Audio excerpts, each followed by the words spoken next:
Hello, my name is Joanna Dillman. I'm a grad student at Queen's University of Charlotte. Welcome to my Digital Platform 3 blog of article summary. The article I will be summarizing is Practicing What We Preach, Communication Theories in Higher Education Administration. The article is written by Charles Bantz, former Chancellor of Indiana University, Purdue University, Indianapolis, Dr. Sue DeWine, former Provost of Marietta College, and Dr. Pamela Shockley-Zalabak, Chancellor and Professor at University of Colorado at Colorado Springs. The article consists of a recorded conversation amongst the authors sharing their experience of running a higher education institution. The authors are also all communication scholars and are utilizing their communication to determine if applying their communication training in their administrative style is helpful as a higher education administrator.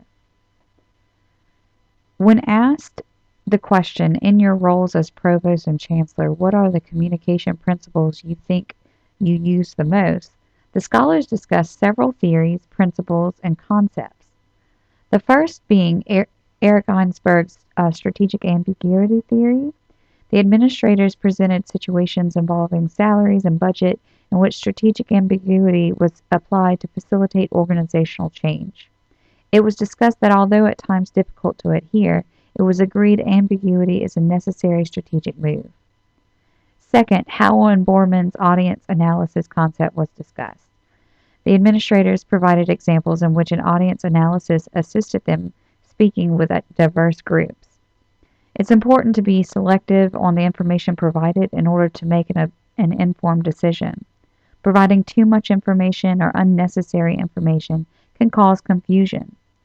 Asking for audience input was also discussed. When you ask for input, it's imperative to utilize the data collected or face the repercussions of an angry audience because of the disingenuous process.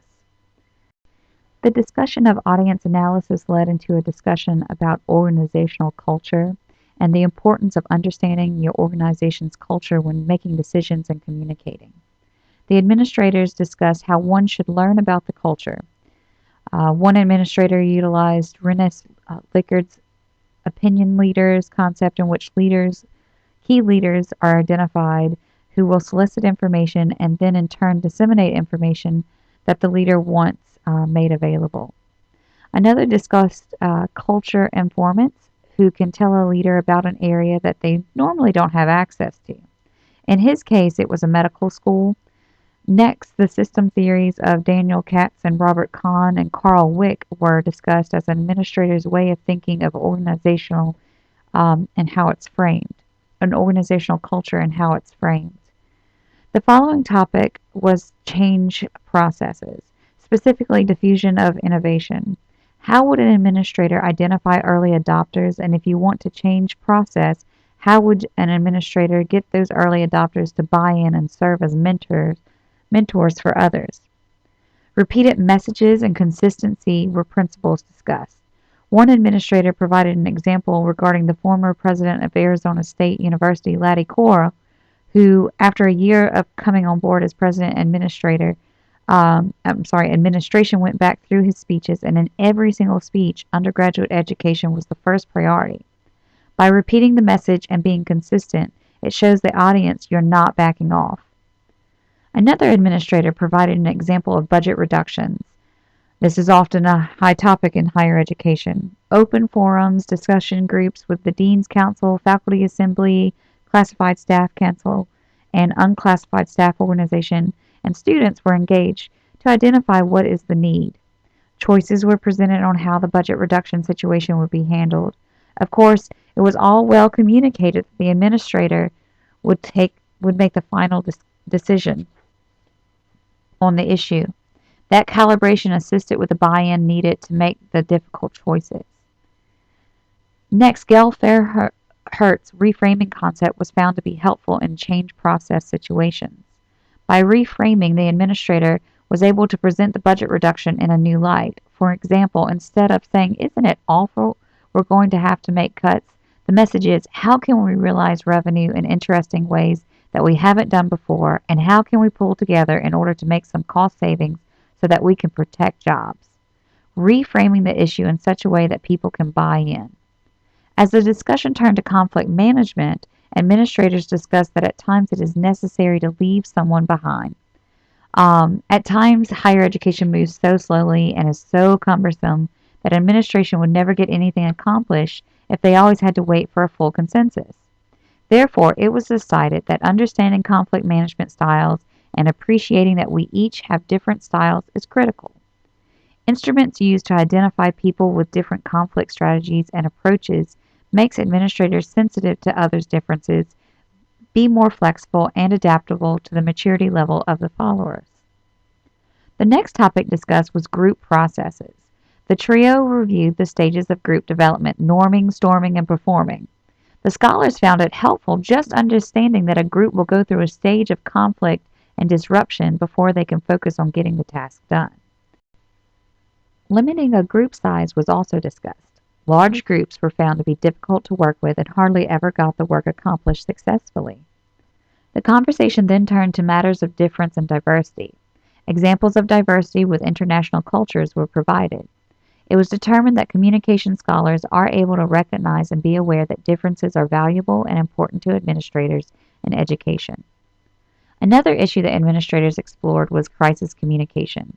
Examples of campus crisis situations and media relations were provided.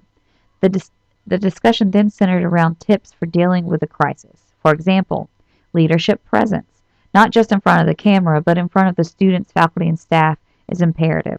Removing the threat from the campus, determining the legal implications of any action the administrator is taking, having a good lawyer, answering questions from the press. At this point, Kathleen Jamison and Carolyn Campbell's book, Interplay of Influence, News, Advertising, Politics, and the Mass Media, 5th edition, was discussed to describe the interplay of the press on people as well as people on the press. Bob Heath's book on crisis communication, suggesting leaders have their public relations personnel involved in crisis situations from the very beginning, was also discussed and determined to be very important. Rallying resources like counseling services and religious organizations to assist with those who may need to talk. And finally, they discussed ethics and leadership. Being an ethical leader was an important concept for all three administrators. Ethics by generating funds from donors was an example provided. It was important to the administrators that what was being promised to the donors could be accomplished well by the university. As the conversation turned to the leadership aspect, it was determined that as president, the main goal should be to instill hope that the institution will succeed, that it will move forward, and that it can handle any crisis. Leaders should also not be afraid to talk about an issue or a crisis. By discussing the situation openly, it can calm undue fears and others. Finally, the trio discussed budget cuts and salaries. An example was provided about raising faculty salary while trying to cut the budget.